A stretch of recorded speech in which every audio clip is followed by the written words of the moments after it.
চাৰিওফালে এতিয়া গৰম দেখিবলৈ পোৱা গৈছে তেনেকুৱা সময়তে বিভিন্ন ৰোগীসমূহ আপোনালোকৰ ওচৰলৈ আহিছে কি ৰোগী বেছিকৈ পাইছে বৰ্তমান সময়ত আপোনাৰ যেহেতু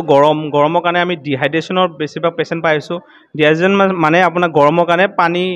গাৰ শৰীৰৰ পানীখিনি কমি যায় তো সেইভাৱে আমি পানী চানী অলপ বেছিকৈ খাব লাগিব আৰু ধূলি বালি আছে বাহিৰত ট্ৰাক চলি থাকে সেইবাবে ধূলি বালিৰ কাৰণে আপোনাৰ এজমা বেমাৰ অলপ বৃদ্ধি পাইছে আৰু ভাইৰেল ফিভাৰবোৰ বৃদ্ধি পাইছে আৰু পানী যিহেতু অলপ বিশুদ্ধ হৈছে সেই পানীৰ কাৰণেও আপোনাৰ কি হয় হাগা পায়খানা এইবিলাক হৈ আছে ঔষধবিলাক মজুত আছে আমাৰ ইয়াতে সকলো বস্তু মজুত আছে আমাৰ ডক্টৰ চাফিচিয়েণ্ট আছে মেডিচিন পূৰা চাফিচিয়েণ্ট আছে টেনশ্যন নাই নিশ্চয়কৈ আন এগৰাকী চিকিৎসক আছে কি ক'ব যিহেতু পৰিৱেশখিনি যিহেতু সদায় চেঞ্জ হৈ আছে সেই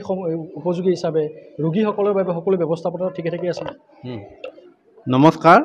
মই ডক্টৰ মনোহৰ দাস সময়টোত এনেকুৱা হৈছে দেশৰ পৰিস্থিতি বাকী সময়ছোৱাততো বৰষুণ হৈছিলে এই বছৰটো বৰষুণৰ পৰিমাণ খুব কম হোৱাৰ কাৰণে মানুহবিলাকে যধে মধে য'ত যেনেকৈ পায় গৰমৰ উৎকট গৰম তেওঁলোকে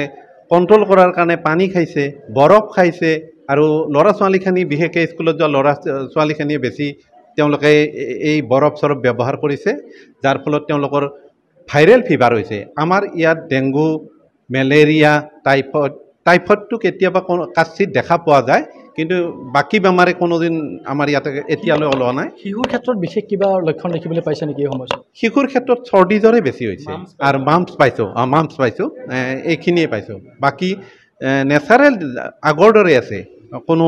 ব্যতিক্ৰম হোৱা নাই বেমাৰৰ আৰু আমাৰ হস্পিটেলত যথেষ্টখিনি ঔষধ আছে আমাৰ হস্পিটেল ষ্টাফে আমি গোটেইখিনিয়ে ইয়াত কণ্ট্ৰল কৰিবলৈ যথেষ্ট যত্ন কৰিছোঁ শিশুৰ কথা কৈছে কিন্তু আন যিসকল বৃদ্ধ লোক আছে তেওঁলোকৰ বাবেও বিশেষ কিবা লক্ষণ আছে নেকি সময়ত দেখিবলৈ পাইছে নেকি বিশেষকৈ আমি এজমা বেমাৰ অলপ বৃদ্ধি হৈছে মানে ধূলি বালিৰ কাৰণে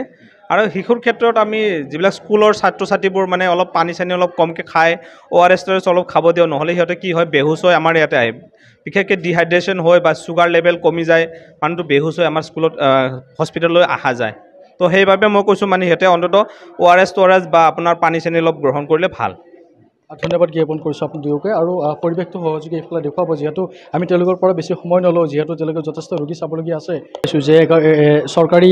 চিকিৎসালয় আৰু ইতিমধ্যেই বহুত দূৰ দূৰণিৰ পৰা ইয়াতে যিসকল ৰোগী আছে তেওঁলোকে এই স্থানত আহি উপস্থিত হৈছে আৰু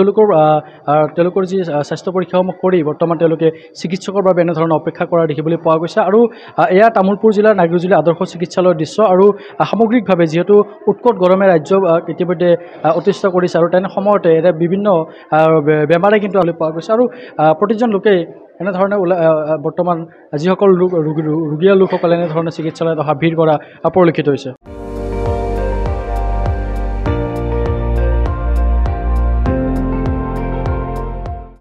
আপুনি চাই আছে ND24 সৰ্বশ্ৰেষ্ঠ নহয় সৰ্বোত্তমৰ দৌৰ